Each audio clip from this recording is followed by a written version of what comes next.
Greetings, this is Greg for Tesla Fan Insight. My talk today focuses on the SUV issues related to electric vehicles.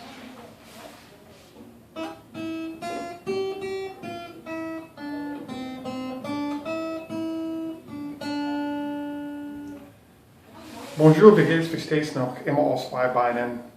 This is Greg for Tesla Fan Insight.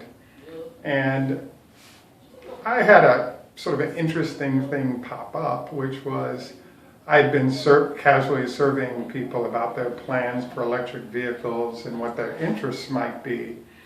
And kind of a surprising thing popped up. I asked one potential Tesla or EV customer from Oregon about what their plans were or interests when it came to purchasing an EV or electric vehicle. And what was surprising to me is that they pointed out that they thought that the Chevy solution was actually too big a vehicle for them to want to deal with. So I was really kind of surprised by this, because in regular vehicles right now, the regular vehicles, meaning ICE engines, internal combustion vehicles, the logic right now is because of the increasing value of real estate, people can't afford to have 4 and 5 car garages anymore and are being forced to have one vehicle that does more. So one iteration of this might be the Porsche Panamera or some of the other, sort of solutions, mostly in the SUV space. One dealership owner I spoke with indicated that 59% of the vehicles sold under every car line now are SUVs. So my expectation was that, particularly as the Model Y arrives, it would really hurt sales of things like the Model 3, the Model S, etc., because people have a lot more functionality with those SUVs. The SUV solution, though, does present issues, and this customer in particular just didn't like the size and amount of vehicle they had to deal with, even though it was a small SUV in the form of the Chevy Bolt. So I thought this was fascinating also, because on one hand you have more space to deal with all kinds of issues that you might have, but on the other, the fact that you don't have that extra metal and extra space means better aerodynamics on the road. You have less weight. So less weight means you actually get longer distances with your vehicle without having to recharge.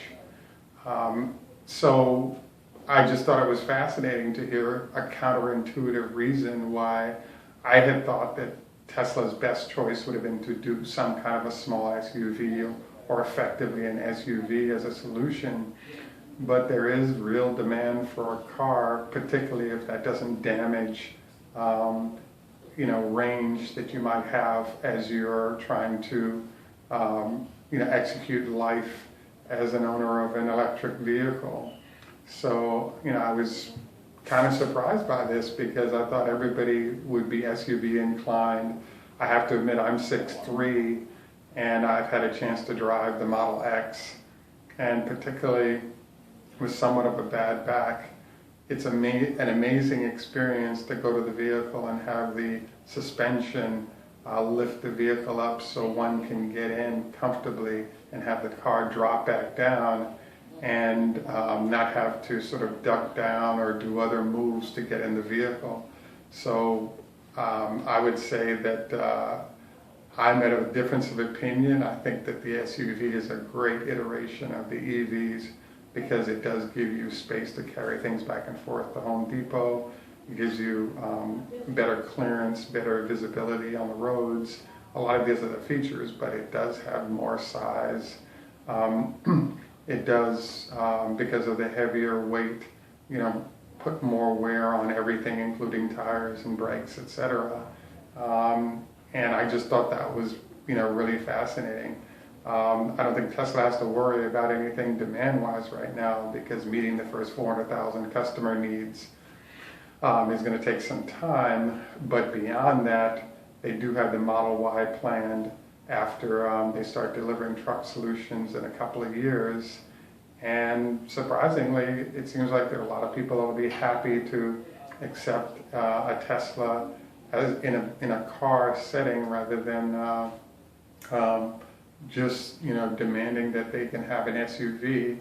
I also think Tesla does a good job of making up for some SUV shortcomings with the arrival of things like the air ride suspension and the four-wheel drive capabilities that will be available in early 2018 for new buyers. Minor point, but I thought was interesting. This is Greg, Tesla Fan Insight. Please like and subscribe. As you heard, I'm playing a little bit of Beethoven on the way out. Tschüss, macht's gut, au revoir, à tout à l'heure, and thanks for taking time to spend some time with us.